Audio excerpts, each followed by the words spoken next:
Luis Herrera Romero es abogado, ha sido jefe del Gabinete de Asesores del Ministerio del Interior. ¿Cómo está usted? Muy buenas noches, bienvenido. ¿Cómo se encuentra? ¿Qué tal? Gracias por la invitación. Eh, a usted. Eh, el presidente Castillo, en su concepto, ha incurrido en un conflicto de intereses al denunciar al coronel Colchado. Sí, y explico por qué. Porque el señor Pedro Castillo, aparte de ciudadano, cumple el rol de presidente de la República. Como presidente de la República, es jefe supremo de las Fuerzas Armadas y de la Policía Nacional y por tanto es jefe directo del comandante general y de los oficiales generales y el resto de la organización. Pero es la primera vez en la historia que se está dando el caso que esta persona que cumple este rol a la vez se encuentra siendo investigado por el Ministerio Público por la presunta comisión de una serie de ilícitos penales, donde la policía como órgano de apoyo está participando en las investigaciones. Entonces, qué es lo que consideramos que está ocurriendo? Aquí se está dando un conflicto de intereses. ¿Y en qué momento se da el conflicto de intereses? Cuando Pedro Castillo, haciendo uso de su rol como presidente de la República, interpone una denuncia contra la división de búsqueda, ¿no? Específicamente contra el coronel Colchado, señalando, ¿no?, como una de las causales de la denuncia que habría participado en una actividad política. Es decir, que la diligencia ordenada por el juzgado, a pedido del Ministerio Público, la considera como una actividad política. Entonces, y además señala de que esa participación implicaría un abuso de autoridad. Entonces, ahí hay claramente un conflicto de intereses porque, por más que la resolución del magistrado no sea directamente relacionada al presidente de la República, porque era para buscar a su cuñada Jennifer Paredes, al tratarse de intereses familiares, ¿no?, propios del presidente, se configura lo que la misma ley del Sistema Nacional de Control tipifica como el conflicto de intereses. Por eso hemos solicitado el día de ayer, por escrito, al señor Contralor General de la República que realice un servicio de control sobre estas acciones del presidente de la República para que defina, ¿no?, el tema de si existe o no, lo que a nuestro entender sí existe, el conflicto de intereses. La relevancia de esto, ¿cuál es? Que la norma del Sistema Nacional de Control señala que el funcionario que incurra en conflicto de intereses está incurriendo en una falta muy grave. Y la falta muy grave está sancionada con una sanción de inhabilitación de 1 a 5 años. Uh-huh. ¿En qué tiempo debe resolver esta consulta la Contraloría? Yo estimo que eso se debe resolver en unos 60 días. 2 meses. Sí, porque, a ver, ingresando mesa de parte entre lo que se deriva al órgano responsable, mientras que el órgano responsable hace algún tipo de actividades administrativas, sí, yo creo que como máximo 2 meses, como máximo. Como máximo.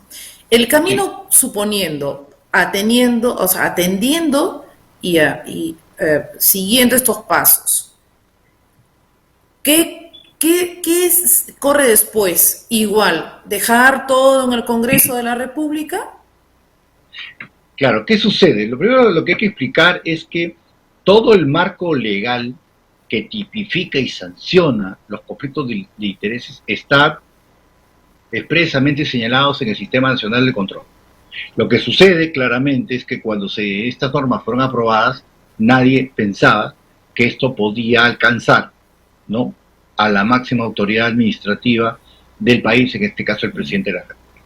Por tanto, la norma del Sistema Nacional de Control señala que la potestad sancionadora de la Contraloría General de la República exceptúa a los funcionarios que se encuentran aforados, que sí que tienen derecho al antejuicio político.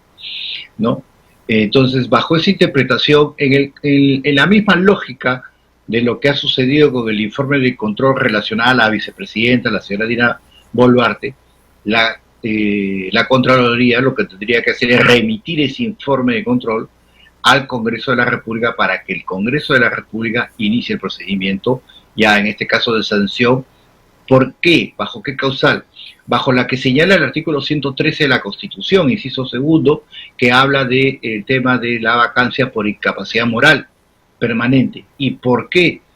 Porque el conflicto de intereses está tipificado como una falta ética moral dentro de lo que es el Código de Ética del Funcionario Público.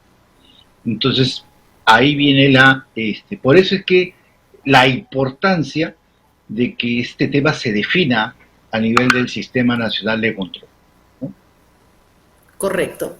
Muy bien, vamos a abordar esos 2 meses. Vamos a ver cómo va corriendo,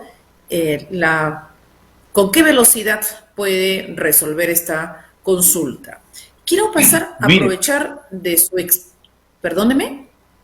No, yo le decía, o sea, a velocidad este tema es, ciertamente pues la Contraloría podría resolver el tema dentro de este mes, ¿no? Pero como dice usted, va a ser ya la velocidad que el señor Contralor le ponga a la solicitud. Correcto. Aprovechando de su experiencia como abogado y habiendo sido jefe del gabinete de asesores del Ministerio del Interior, ¿tiene usted conocimiento? Porque es un tema que voy a abordar en una próxima entrevista. ¿Tiene usted conocimiento si, que yo sabía algo en anteriores gestiones ministeriales, ¿tiene usted conocimiento si habitualmente se usa toda la inversión que solicita, o que mejor dicho, le entrega el gobierno central, en este caso al Ministerio del Interior, siendo una de las carteras sensibles para nuestra patria, el uso adecuado de los recursos económicos, del cual se desprende que luego debemos tener una buena logística, buenos recursos humanos, etcétera, etcétera, para resguardar a los ciudadanos? No, el presupuesto que recibe el Ministerio del Interior para efecto de lo que es inversiones es bastante limitado. O sea, lo que la población debe saber, desde el año 2020 la Policía Nacional tiene el plan estratégico Mariano Santos al 2030.